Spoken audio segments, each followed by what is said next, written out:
इसाले सवाब के लिए, बुलंदी दराजात के लिए, दुआए बख्शिश के लिए अल्लाह की बारगाह में हम हाज़िर हैं।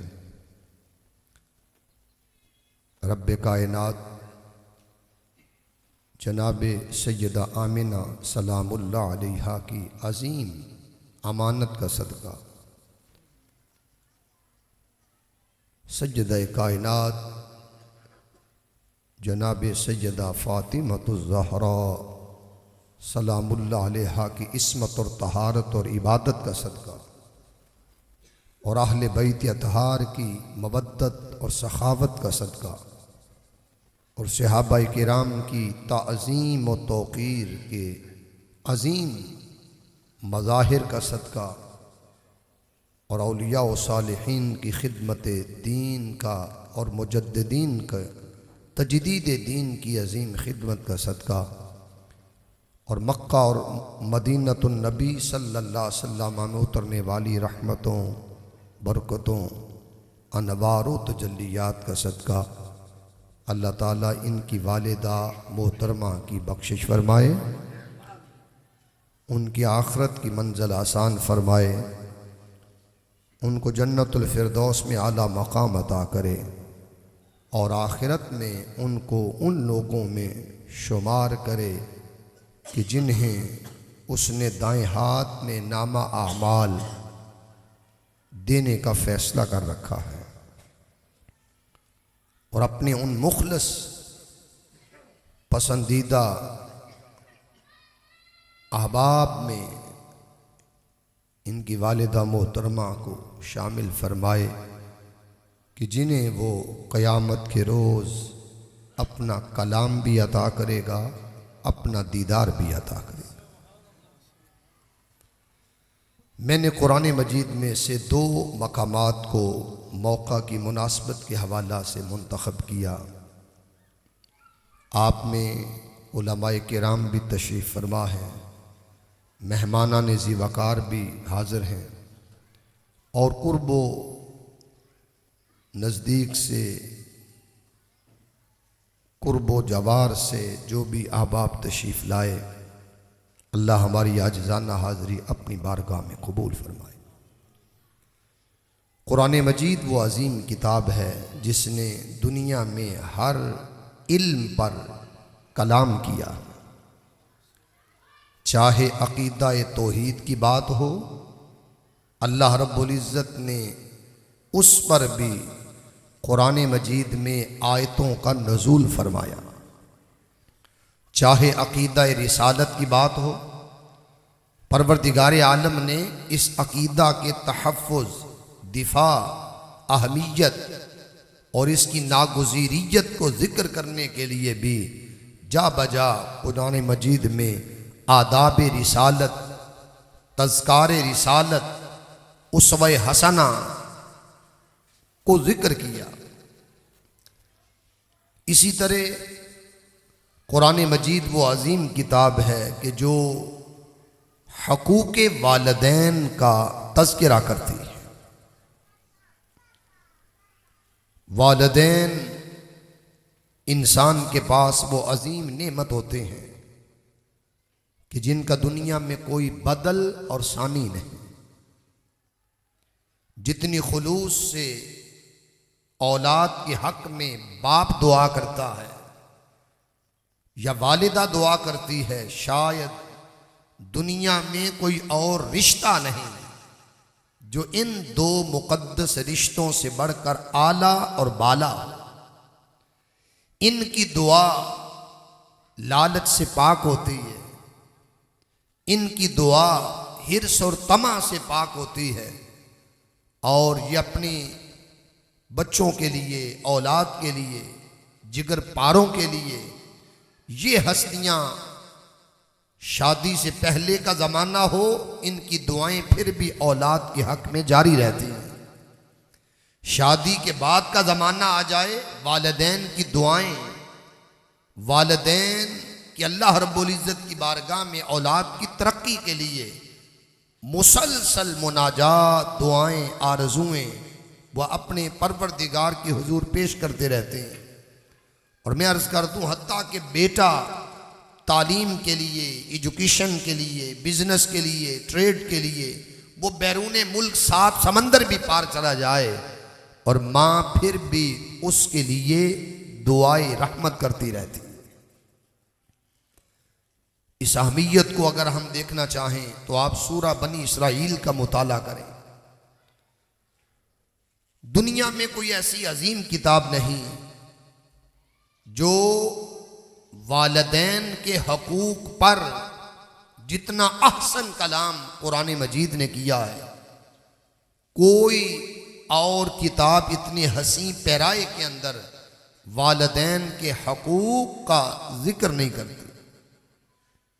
कुरान मजीद में अल्लाह रब्बुल इज़्ज़त ने इरशाद फरमाया, वक़दा रब्बुका अल्ला तअबुदू इल्ला इय्याहु।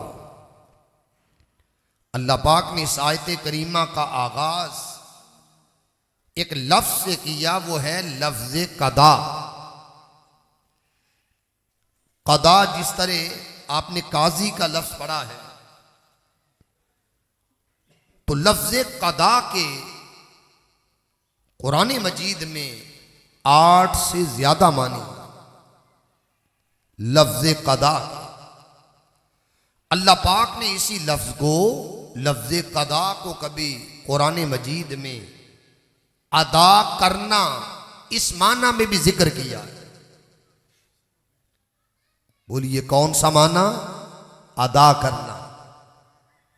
जैसे कुरान मजीद में फरमाया, फ़इज़ा क़ुदियतिस सलातु फ़ंतशिरू फ़िल अर्ज़ वब्तगू मिन फ़ज़लिल्लाह। फरमाया जब तुम नमाज जुमा अदा कर लो, फ़इज़ा क़ुदियतिस सलातु, जब तुम नमाज अदा कर लो, फ़ंतशिरू फ़िल अर्ज़, तो ज़मीन में फैल जाओ, वब्तगू मिन फ़ज़लिल्लाह, और अल्लाह का फजल यानी उसका रिज्क तलाश करो। तो यहां पर अल्लाह पाक ने फ़इज़ा क़ुदियतिस सलातो लफ्ज कदा और क़ुदियत को अदा करने के माना में जिक्र किया। फिर अल्लाह रब्बुल इज़्ज़त ने कभी इसी माना को कुरान मजीद में फैसला के माना में जिक्र किया। डिसीजन करना, फैसला करना। इरशाद फरमाया, फला व रब्बिका, महबूब तेरे रब की कसम, फला व रब्बिका, तेरे रब की कसम, फला व रब्बिका ला युमिनूना हत्ता युहक्किमूका फी मा शजरा बैनहुम। तेरे रब की कसम, वो बंदा कभी मोमिन नहीं हो सकता जब तक अपने झगड़ों में तुझे हाकिम ना मान ले, जज ना मान ले। सुम्मा ला यजिदू फी अनफुसिहिम हरजम मिम्मा क़दैता, फिर जो आपने जो फैसला किया हो उसमें दिल में कोई तंगी महसूस ना करे। व युसल्लिमु तस्लीमा, यूं फैसला माने कि मानने का हक अदा करते। तो यहां पर अल्लाह रब्बुल इज़्ज़त ने लफ्ज़ कदा को फैसला के माना में जिक्र किया। इस तरह आप कुरान मजीद पढ़ते जाएं। मैंने अर्ज किया, मेरी नजर से 8 मानी लफ्ज़ कदा के कुरान मजीद में अल्लाह रब्बुल इज़्ज़त ने इनका वरूद किया, नज़ूल किया, आयतें भेजी। मगर चूंकि वक्त थोड़ा है, हमारा मुद्दा और मकसूद मजमून को लेकर आगे चलाकर किसी हम मंजिल की तरफ जाना चाहते हैं, तो लफ्ज़ कदा का एक और माना अर्ज कर देता हूं। कदा का माना होता है हुक्म देना, और काजी को काजी भी इसलिए कहते हैं कि वो हुक्म देता है, टू ऑर्डर, किसी चीज का हुक्म देना। अब यहां पर अल्लाह रब्बुल इज़्ज़त ने फरमाया, वक़दा रब्बुका, और तुम्हारे रब ने ये हुक्म दिया। अल्लाह अकबर। जहां उसने नमाज का हुक्म दिया, जहां उसने ज़कात का हुक्म दिया, जहां उसने मालदारों को हज का हुक्म दिया, जहां उसने अहले सरवत को सदका और खैरात, इन्फाक, ईसार फतराना, खर्च का हुक्म दिया। इसी तनाजुर में उसने एक और हुक्म दिया, बक़दा रब्बु का, तुम्हारे रब ने ये हुक्म दिया है, बक़दा रब्बु का अल्लाह ताबुदू इल्ला इय्याहु, कि उसके सिवा किसी की इबादत न कर। याद रखिए, इबादत के लायक फकत अल्लाह रब्बुल इज्जत की जाते गिरामी, बंदगी खुदा के सिवा किसी की नहीं हो सकती जी। इबादत, बंदगी, सजदा अल्लाह रब्बुल इज्जत की हस्ती को, उसी का हक है। तो फरमाया तुम्हारे रब ने हुक्म दिया है उसके सिवा किसी की इबादत ना करना। अल्लाह ने अपनी इबादत के बाद, बड़ा मुकाम काबिल गौर है, उसने अपनी इबादत के बाद मखलूक में जिस तबके का जिक्र किया उस पर तवज्जो देने की जरूरत है। यहां पर हमारे नौजवान बैठे हैं, यंग ब्लड, यंगस्टर्स, जवान, और बिलखुसूस जिन के माँ बाप दोनों या दोनों में से एक जो जिंदा है, वो इस कलिमात पर गौर करें कि कुरान क्या कह रहा है। अल्लाह पाक ने अपनी इबादत के बाद दुनिया में कितने रिश्ते बनाए। यतीम का रिश्ता है, मिस्कीन का रिश्ता है, हमसाये का रिश्ता है, आइज़ा का रिश्ता है, अकारब का रिश्ता है, हत्ता के भाई का रिश्ता है, बहन का रिश्ता है। उसने आइज़ा, अकारब और हकूक़ुल इबाद में कितने रिश्ते बनाए। उसने अपनी बंदगी के बाद जिस रिश्ते का तबकों में से जिक्र किया वो मुकाम काबिल गौर है। उसने अपनी बंदगी के बाद फरमाया वबिल वालिदैन इहसाना, फरमाया अपने वालिदैन के साथ उसने सलूक करना। एक लफ्ज बोलिए, वालिदैन के साथ, प्यार से बोलिए जरा, वालिदैन के साथ उसने सलूक करना। अल्लाह ने अपनी तौहीद और बंदगी और इबादत के बाद पूरी दुनिया में सबसे आला जो रिश्ते इंसान के लिए बनाए वो या मां की हस्ती है या बाप की हस्ती। और फरमाया वबिल वालिदैन इहसाना, उसने एहसान को, बेर को, नेकी को, भलाई को वालिदैन के साथ जोड़ा। और फरमाया अपने वालिदैन से तुम हुस्ने सलूक करना जी, एहसान करना, भलाई करना।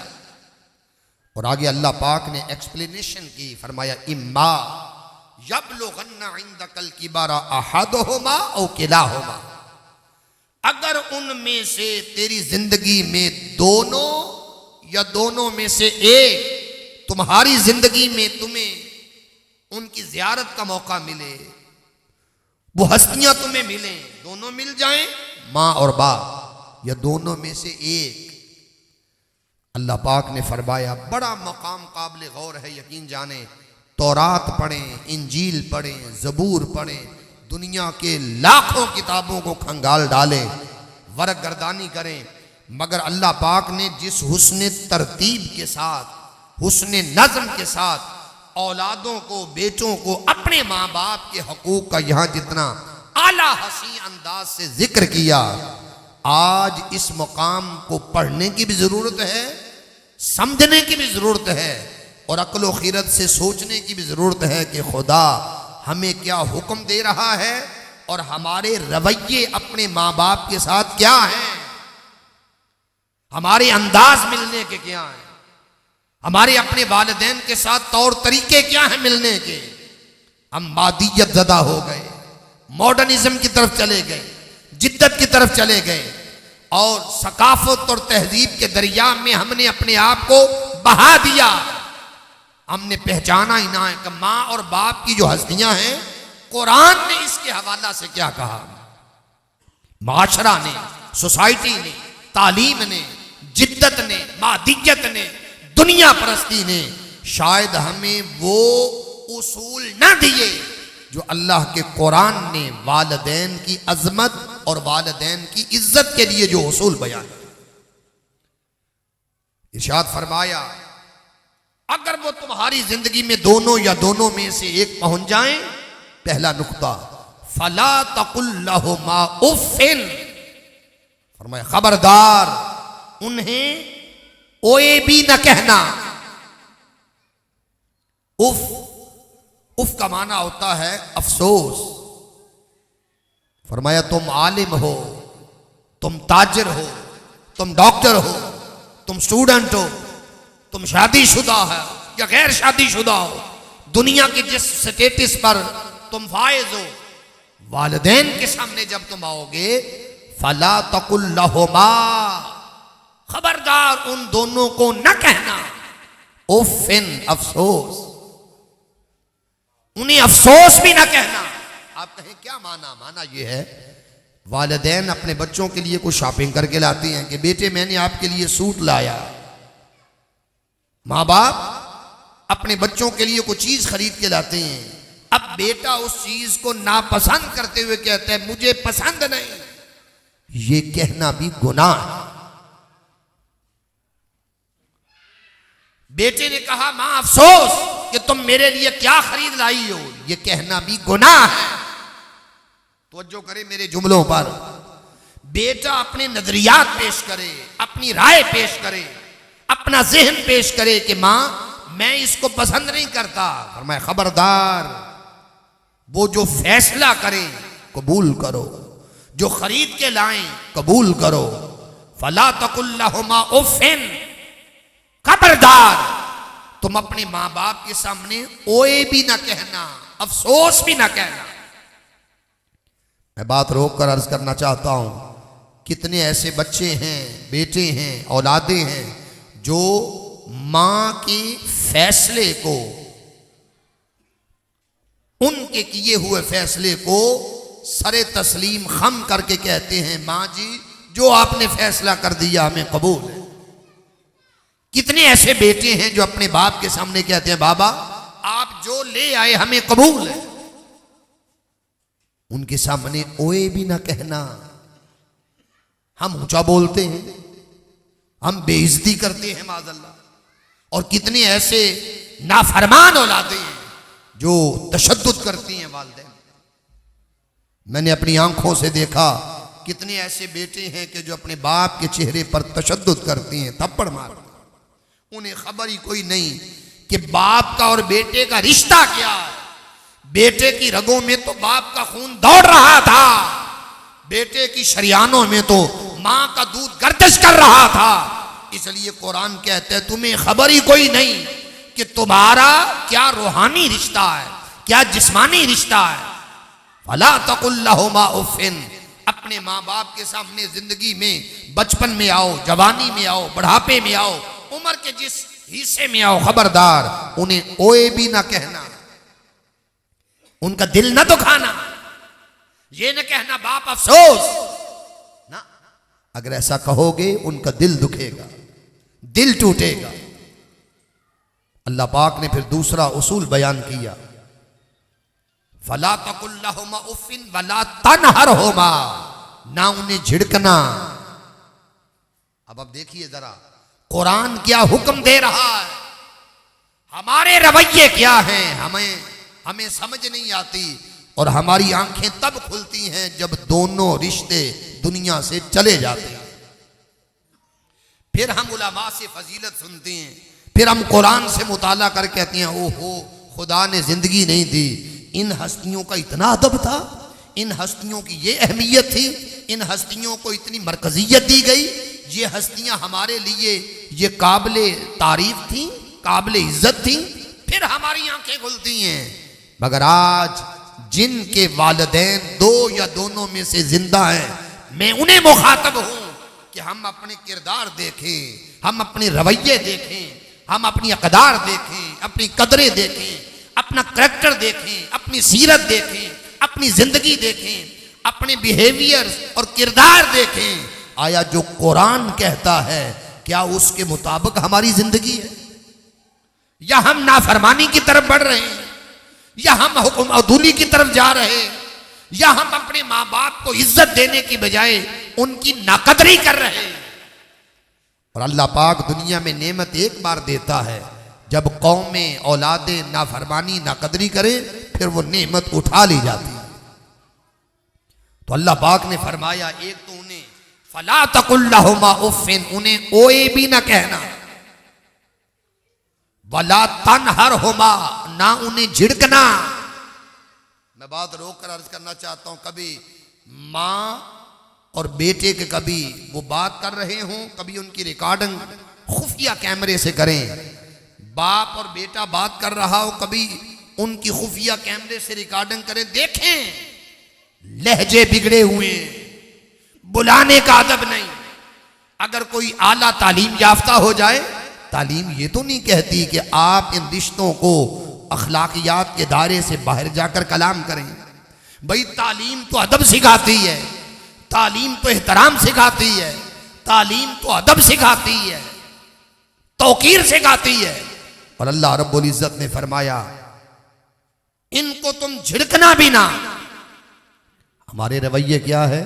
हम दुरुस्त लहजे से पेश आते हैं, सख्ती के साथ पेश आते हैं। और अल्लाह के कुरान कहता है, वकुल्लहुमा कौलन करीमा, जब भी बात करने का मौका मिले इन दोनों से नरम लहजे से बात करना। क्या वजह है? नरमी छिन गई, सख्ती आ गई, हलीमी खत्म हो गई, दुरुस्तगी आ गई। ये जो दुरुस्तगी आई है, मैं आपको बताता हूं वजह यह है, हम कुरान के इल्म से महरूम हो गए। हमारे लहजे में इसलिए सख्ती आ गई, दुरुस्तगी आ गई, हमें खबर ही नहीं कि ये हस्तियां कौन है। मेरे आका सल्लल्लाहु अलैहि वसल्लम ने फरमाया, बाप के चेहरे की तरफ शफकत से जो बेटा औलाद जितनी देर तक देखता रहेगा, वो बेटा वो औलादें, उतनी देर तक खुदा उसे नेकी, अजर और भलाई अता करता रहे। औलाद, आज हम अगर औलादें हैं, क्या हमने कभी अपने बाप के चेहरे की तरफ हुस्ने मोहब्बत से देखा? हुस्ने मोहब्बत से, मुरब्बत से, अदब और प्यार से देखा? अगर नहीं देखा तो हमें गौर करना चाहिए। जी, हुजूर अलैहिस्सलाम ने फरमाया, बाप के चेहरे की तरफ औलाद अगर देखती है, वो जितनी देर तक देखेगी अजर है। मैं जितने यहां बेटे हैं, मैं भी आप में शामिल हूं। क्या हमने कभी अपने बाप के चेहरे को इस हदीस के तनाजुर में यूं देखा है कि आका का फरमान है, जितनी देर तुम बाप के चेहरे को नजरे मोहब्बत से, नजरे शफकत से, नजरे चाहत से देखोगे, उतनी देर इबादत करते रहोगे। क्या हमने कभी इस तनाजुर से देखा? नहीं। हुजूर अलैहिस्सलाम ने फरमाया, अल जन्नतु तहता अक़दामिल उम्महात, जन्नतें माओं के कदमों तले, जन्नत माओं के कदमों तले रख दी गई। क्या हमने कभी अपनी जन्नत की इज्जत की है? जी, जन्नत की इज्जत की है? समझिए, तो कुरान मजीद ने तीन जहां जो उसूल बयान किए, गोल्डन प्रिंसिपल, सुनहरी उसूल दिए। किसी किताब में इतने आला उसूल नहीं हैं जितने कुरान ने बच्चों को, औलादों को अपने वालिदैन के हवाला से कहा। पहला क्या कहा? फला तकुल्लहुमा उफ़्फ़िन, उन्हें ओए भी ना कहना। उन्हें क्या ना कहना? ओए, अफसोस, ये भी ना कहना। वला तनहरहुमा, उन्हें झिड़कना भी ना। वकुल्लहुमा कौलन करीमा, नरम लहजे से बात करना। मैं बात आगे बढ़ाने से पहले आपसे अर्ज करूंगा, हम में से जिसका बाप जिंदा है या मां जिंदा है, दोनों या दोनों में से एक, आओ आज जो जिंदगी बीत गई सो बीत गई। आज अगर ये समझ आई है कुरान मजीद में बनी इसराइल की सूरत के मुताला से कि कुरान जो तीन उसूल बयान करता है, आओ अल्लाह की बारगाह के अंदर एक तजदीद अहद करो, तजदीद वफा करो, तजदीद एहतराम करो, तजदीद इज्जत करो।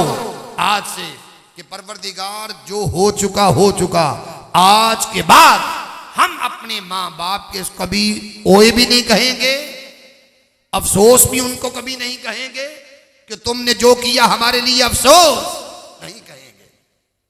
बोलिए, अल्लाह की बारगाह में वादा करते हैं? सबसे पहले मैं वादा करता हूं, हालत रोजा में वादा कर रहा हूं। अपने वालिदैन को हम आज तक तो इज्जत की है जी, और हजरत इब्राहीम और इस्माइल की दास्तान पढ़ो। आज का बेटा कुरान का मुताला करे जी, जिसको इकबाल कहता है ये फैजाने नजर था या कि मकतब की करामत थी, सिखाए किसने इस्माइल को आदाब फर्जंदी।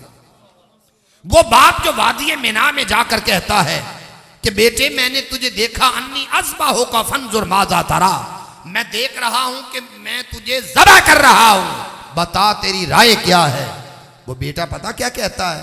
वो बेटा कहता है बाबा इस तरह करो, मेरे हाथ बांध दो, मेरे कदम बांध दो, मेरा जिस्म बांध दो, और मेरा चेहरा सामने ना रखना बल्कि जमीन की तरफ रखना, और अपनी आंखों पर पट्टी बांध लेना, इसलिए कि मैं आपका चश्मो चराग हूं, मैं आपका जिगर पारा हूं, मैं आपका हुस्ने मोहब्बत हूं।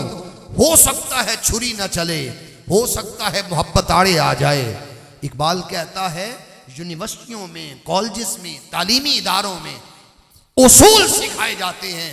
इस्माइल किसी कॉलेज की तरफ ना गया, यूनिवर्सिटी की तरफ ना गया, तदरीस और तालीम के लिए किसी तरफ ना गया, मगर इकबाल कहता है मुझे बताओ, हम भी कुरान पढ़ रहे हैं, आप भी सुन रहे हैं, उलमा पढ़ रहे हैं, कयामत तक पढ़ते रहेंगे, मगर इकबाल जब इस मुकाम पर पढ़ता है, सूरा स्वाफात की 100 नंबर आयत से लेकर 123 तक आयतें पढ़ो, 23वां पारा सूरा स्वाफात, जब इकबाल मुताला करता है तो इकबाल कहता है बताओ, वो नन्ना सा इस्माइल 13 साल जिसकी उम्र है, वो अपने बाप से अर्ज कर रहा है रस्सी से बांध दो, छुरी तेज कर दो, और अपनी आंखों पर पट्टी बांध लो, मेरा चेहरा जमीन की तरफ कर देना, एक ही बार में मेरी शाहरा कट जाए, तरस न खाना, जो हुक्म दिया जा रहा है पूरा कर दें। या अबा तिफ़अल मा तुमर सतजिदुनी इंशाअल्लाहु मिनस साबिरीन, ए बाप जो खुदा हुक्म दे रहा है कर दो, अल्लाह ने चाहा तो आप मुझे साबिरीन में से पाएंगे।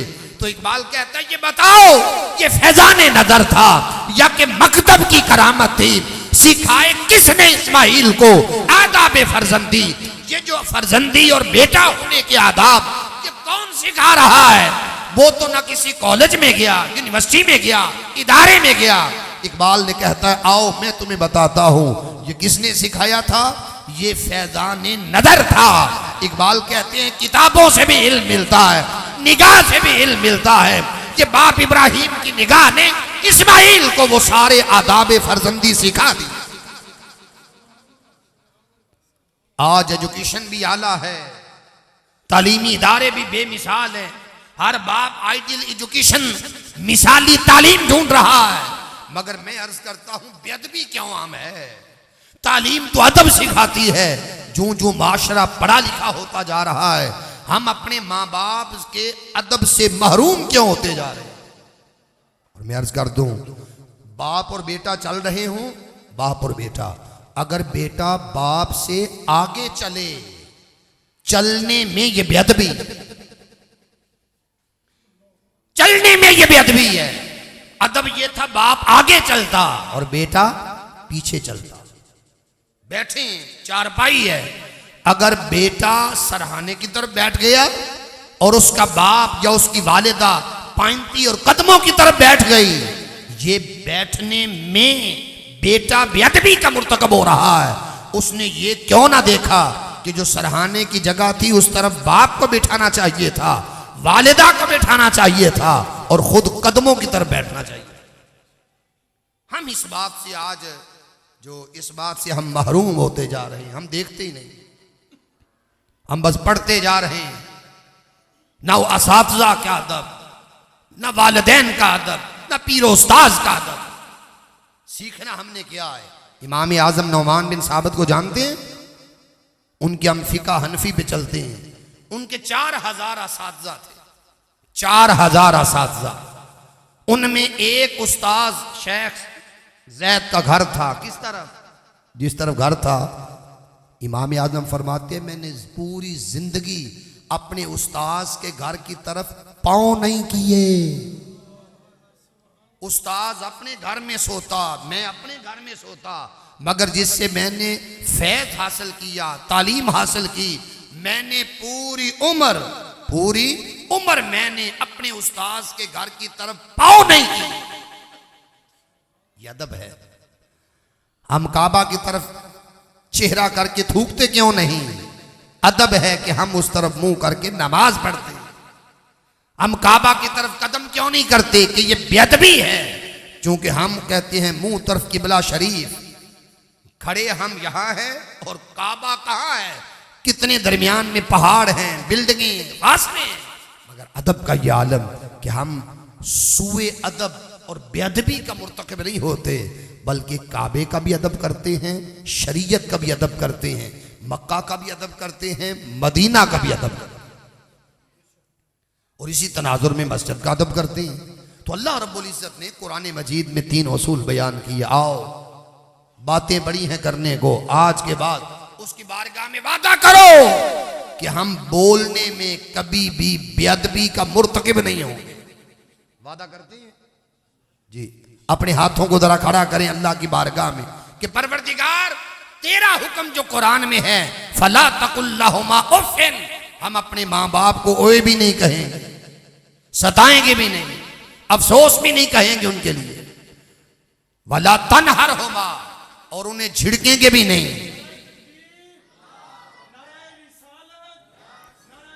वकुल्लहुमा कौलन करीमा, और उनसे नरम लहजे से बात करें। बोलिए करेंगे? बोलिए। अल्लाह रब्बुल इज्जत के इस फरमान की रोशनी में हमें अपने रवैयों में तब्दीली लाना होगी। अल्लाह पाक ने इस आयत में जिंदगी के उसूल बयान किए कि अगर औलादें अपने सामने अपने माँ बाप को पाएं तो ये उसूल हैं, और फिर जब उनका विसाल हो जाए बाप या वालिदा, तो फिर कुरान मजीद ने कि जब वो ज़ेरे ज़मीन चले जाएं, बड़े गौर से बात सुनो, कभी एक वक्त आता है कि औलाद के हक में माँ बाप जो दुआ करते हैं,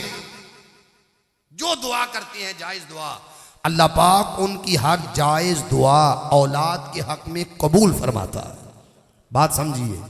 फिर जिंदगी में एक ऐसा साइकिल और चक्कर आता है कि जिस वक्त माँ या बाप दुनिया से चले जाते हैं, अब औलाद अपने माँ बाप के हक में जो हाथ उठाकर दुआ करती है। कभी वक्त था कि बाप और माँ की दुआ औलाद के हक में खुदा कबूल फरमाता था।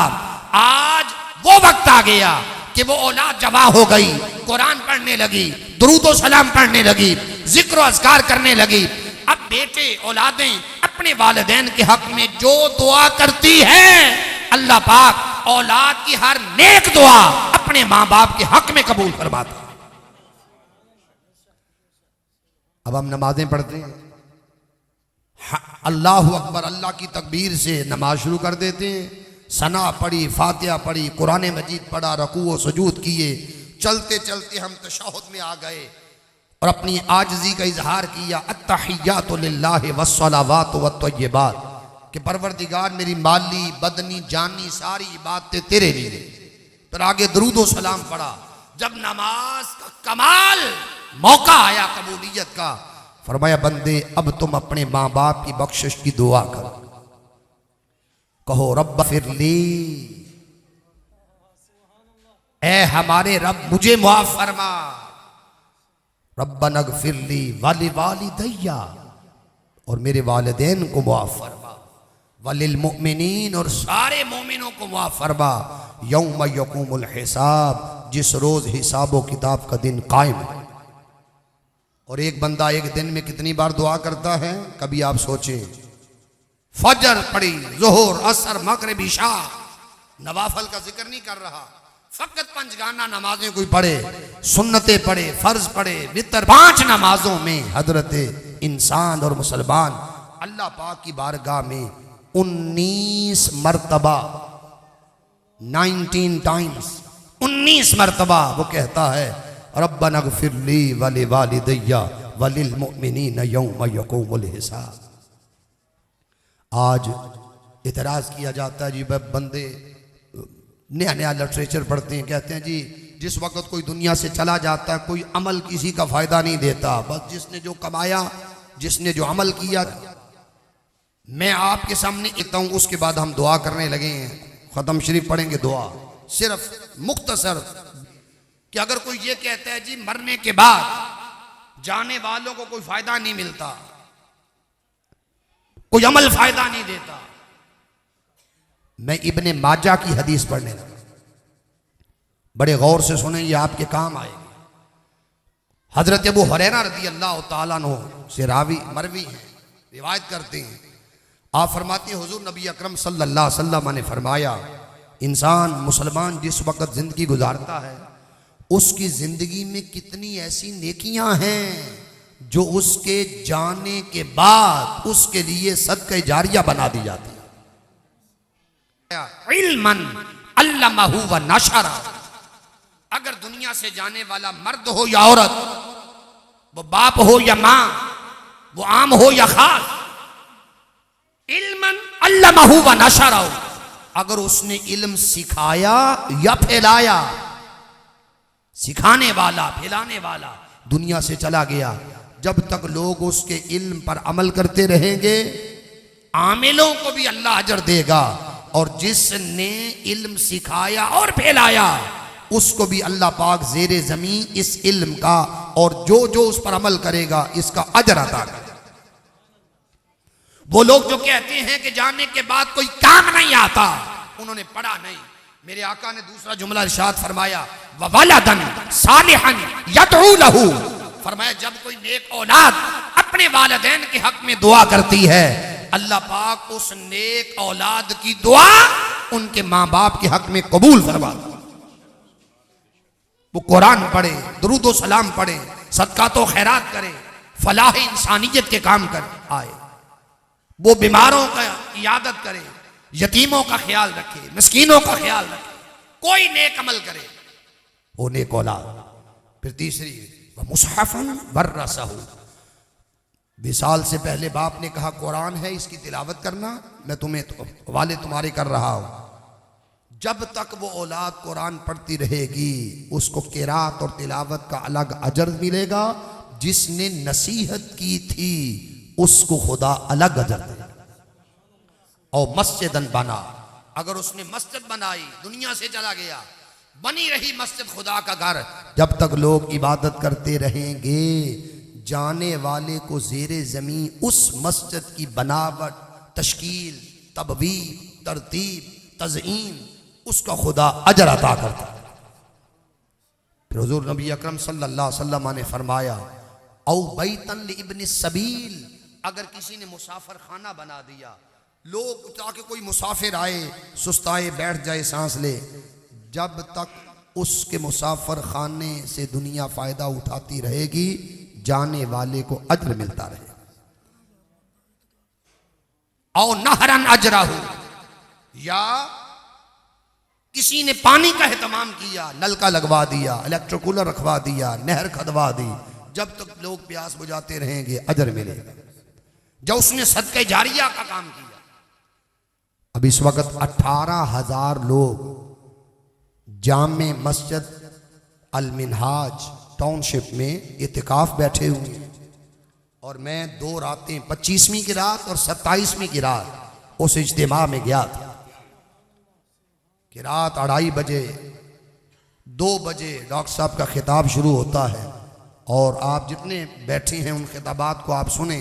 अब तक 8 खिताबात हो चुके हैं, शर्ती अक़दार और उनका कुरानी अहकामात, उसके कुरानी अहकामात कि हल क्या है, कि जो माशर्ती कदरें जवाल पजीर हो रही हैं, कुरान क्या हल देता है। खूबसूरत खिताबात हैं, इसको आप सुनिए। तो लिहाजा मकसद ये है यहाँ बात करने का कि अगर कोई सदका जारिया का अमल करे, 100 किस्में हैं सदका जारिया की, जिसने अमल दुनिया में किया सदका जारिया का चला गया, जब तक लोग उसके सदका जारिया पर अमल करते रहेंगे जाने वाले को अजर मिलता रहेगा। आओ जिनके जिंदा हैं अदब करो, एहतराम करो, इज्जत करो, खिदमत करो। और जिनके दुनिया से चले गए हैं अपने वालिदैन के लिए कुरान मजीद पढ़ा करो, नवाफल पढ़ा करो, सदक़ात व खैरात किया करो और अच्छी ज़िंदगी गुजारो। और मेरे आका ने फरमाया बाप के जानने के बाद उसके दोस्तों से मिलना ये भी नेकी है। हज़रत खदीजा के विसाल के बाद जब बड़ी ईद का मौका आता तो आप फरमाते खदीजा के अहद में जो उनके सहेलियाँ आकर बैठा करती थीं उनको भी कुर्बानी का गोश्त भेजो। सीरत निगार की नज़र देखो, लिखने वालों की नज़र देखो कि हुजूर उन सहेलियों तक जो हज़रत खदीजतुल कुबरा की सहेलियाँ दोस्त रहीं, उनकी ज़िंदगी में आकर बातचीत करती रहीं, इनके विसाल के बाद उन तक हदिया भेजना ये सुन्नत मुस्तफ़ा सल्लल्लाहु अलैहि वसल्लम। आइए हुजूर अलैहिस्सलाम की सीरत और सुन्नत को अपना अमली जामा पहनाएं और अपने वालिदैन की बख्शिश के लिए हमें अच्छी ज़िंदगी गुजारनी चाहिए। अल्लाह ताला ख्वाजा अमजद हुसैन कादरी साहब की वालिदा मोहतरमा की कामिल बख्शिश फरमाए।